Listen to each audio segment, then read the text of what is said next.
Ele é um dos personagens mais reconhecidos do planeta. Um ícone que atravessou gerações, estampou brinquedos, músicas e até desenhos animados. Mas você sabia que Pac-Man nasceu de uma pizza incompleta?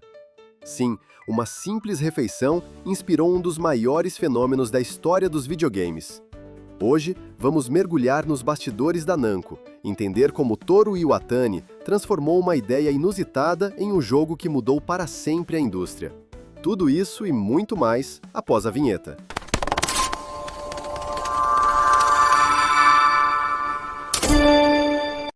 Sabe o que é incrível? Pensar que um jogo de só 24 kilobytes, uma coisinha de nada para os padrões de hoje, conseguiu virar o mundo dos games de cabeça para baixo. Ele não só trouxe um público totalmente novo para os fliperamas, como ainda por cima inventou o conceito de power-up. É isso aí. Hoje a gente vai mergulhar na história por trás dessa revolução global chamada Pac-Man. E a pergunta que fica é essa, né? Como é que um simples círculo amarelo conseguiu mudar os videogames para sempre? Parece até bobo, mas a resposta revela uma virada de chave fundamental na forma como os jogos eram pensados e, o mais importante, para quem eles eram feitos. Para a gente entender isso, primeiro a gente precisa voltar um pouquinho no tempo. Então bora lá. Para a gente ter uma ideia do tamanho do terremoto que foi o Pac-Man, precisamos fazer uma viagem de volta para o finalzinho dos anos 70. A gente precisa ver como era o cenário dos fliperamas na época, o domínio absoluto dos invasores do espaço. Olha, pode esquecer a imagem que a gente tem hoje de fliperamas como lugares para família. Naquela época, a história era outra. Os fliperamas eram vistos como ambientes meio nocivos, sabe? Eram lugares escuros, com uma vibe predominantemente masculina e dominados por um único tema. A atmosfera era intensa e os jogos eram um reflexo perfeito disso. A receita para um jogo fazer sucesso parecia ser uma só, e bem direta: atirar. Títulos como o famoso Space Invaders e Asteroids criaram a fórmula e todo mundo seguia. E o ciclo do jogo era sempre o mesmo: destruir. A diversão vinha de aniquilar hordas e mais hordas de inimigos em ondas que pareciam não ter fim. E a temática, essa quase nunca variava. Era sempre sobre conflito, invasão alienígena, defesa militar. Era uma fórmula que dava muito dinheiro, sim, mas ao mesmo tempo ela criava um muro enorme, limitando demais quem se sentia bem-vindo ali para jogar. E essa imagem aqui ilustra essa ruptura de um jeito perfeito. De um lado, a escuridão e a agressividade do Space Invaders. Do outro, o labirinto vibrante, colorido e convidativo do Pac-Man. Isso não foi só uma mudança de estética, não. Foi uma mudança completa de filosofia. E essa nova filosofia veio da mente de um jovem designer da Namco, Toru Iwatani. Ele olhou para aquele cenário dos fliperamas e ele não viu uma fórmula de sucesso para ser copiada. Pelo contrário, ele viu uma oportunidade gigantesca sendo desperdiçada. O ponto central da visão dele foi esse. Ele percebeu que a obsessão dos jogos por atirar e destruir estava, na prática, afastando o público, especialmente as mulheres. Ele queria quebrar essa barreira. Ele queria criar algo que todo mundo pudesse curtir. Um jogo que fosse acolhedor em vez de intimidador. Mas espera aí, como se cria um jogo sem destruição? Para Iwatani, a resposta estava em encontrar uma nova ação central, um novo verbo que fosse universal, que todo mundo entendesse e, claro, que não fosse nem um pouco violento. A resposta foi comer. A resposta foi esta palavra, taberu, o verbo japonês para comer. Pensa só.